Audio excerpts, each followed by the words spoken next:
també estava Carlos, no puc estar. Avui vam a parlar de la sequia. Som d'Eivissa i estem en sequera de L'àrea del riu, el riu de Sant Eulàlia, està sec, I per què està sec? perquè els aqüífers estan buidant. I a més està contaminant.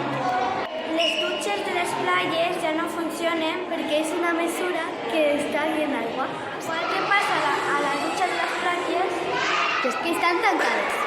Ser que algun dia obrim l'aixeta de l'aigua pot passar que no sortirà aigua. I aquest dia pot ser molt aviat.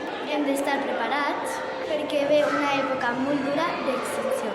És millor prevenir i entre tots cuidem l'aigua.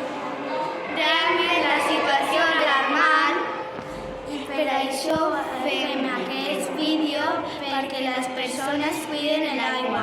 Com molt bé comentaven les companyes, a Eivissa estem en sequera. Hi ha dos grans tipus principals de sequera que a Eivissa estem patint.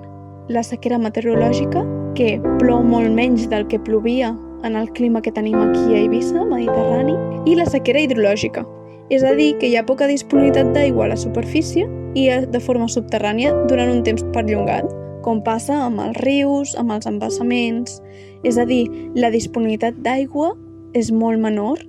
Aquesta sequera hidrològica està causada per el fet de que no plogui i per la pressió humana, és a dir, la sobreexplotació de l'aigua i la contaminació dels recursos hídrics.